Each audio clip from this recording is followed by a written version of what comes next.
Hi, it's Global Politics with Jim Martin. Donald Trump announced this week that the United States would resume nuclear testing immediately. What does testing mean? The United States and other nuclear powers test nuclear weapons all the time using computer simulations. Thus, we must assume that he's not talking about that sort of thing. He's talking about actual physical tests, actual nuclear explosions. Much like the hundreds, approach, I think maybe even thousands, of above and underground nuclear tests that the United States conducted from the late 40s through 1992, the last actual physical nuclear test that the United States ran. The last Russian test was in 1990.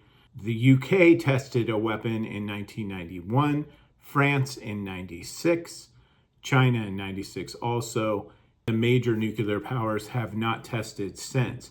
India, Pakistan, and of course North Korea have all conducted nuclear tests in tit-for-tat spats over the last 20 years or so. Where would the United States conduct these tests? After using a variety of sites in the 50s and 60s, the United States focused most of its nuclear testing in Nevada. Sites like Yucca Flats and others would be a prime location to resume such testing. That said, it's also possible that the Kwajalein Atoll in the Marshall Islands could be a site that the United States might use. People might say, what about radioactive fallout? Toxic radioactive fallout is a concern with some above-ground nuclear tests. However, one of the biggest clouds of fallout exposing some 13 million Americans was actually from an underground test that went awry. What does this signal to the world? It means that the carefully articulated agreements that have led to a prohibition on nuclear testing over the last 5 decades are now moot. And in fact, the very last nuclear agreement between the United States and Russia is going to expire in February of 2026 anyway. The Trump administration has abrogated every nuclear arms treaty that had been signed prior to that, and stepping away from the test ban treaty is just one more thing that he does to get us out of any kind of international commitments of any kind. Should testing resume, we could probably assume that this would herald a return to reciprocal tit-for-tat spats of testing among the major nuclear powers of the world, and a major uptick in the budgets each country outlays for nuclear weapons in those countries. It would also antagonize and probably encourage nations that have nuclear weapons to build more of them, and would also further underline the hypocrisy of the current nuclear club as to nuclear non-proliferation. We probably see some countries that could build nuclear weapons, but heretofore have not, begin to build them. There are several countries, I've talked about this in other videos, that could quickly stand up a nuclear weapons program, probably with functional weapons within months. You also might ask, hey, this is about deterrence. Wouldn't nuclear testing deter our enemies? Perhaps, if accompanied by a serious diplomatic effort.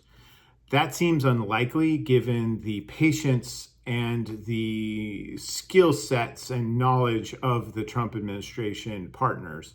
It took a decade or more to get a test ban treaty in place back in the 60s when things were a lot simpler.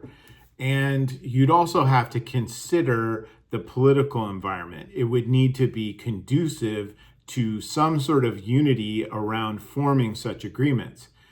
That certainly isn't the case in the United States, and it's not in Russia or China either.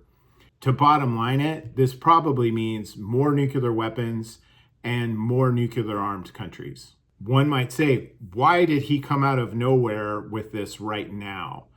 I have no idea, but if I'm pressed, I would say machismo and a fundamental lack of understanding amongst those in the Trump administration of the technology, the risks, and the intelligence that underlies a fundamental understanding of nuclear weapons and the world. Simply put, these folks are out of their league and they've fired everybody else who knew anything about it. What can we as average citizens do about this? Contact your representatives and your senators, particularly if you live in Nevada. Tell them you oppose above or underground nuclear testing. Let's make not in my backyard work for a positive outcome for once. That's really the only option.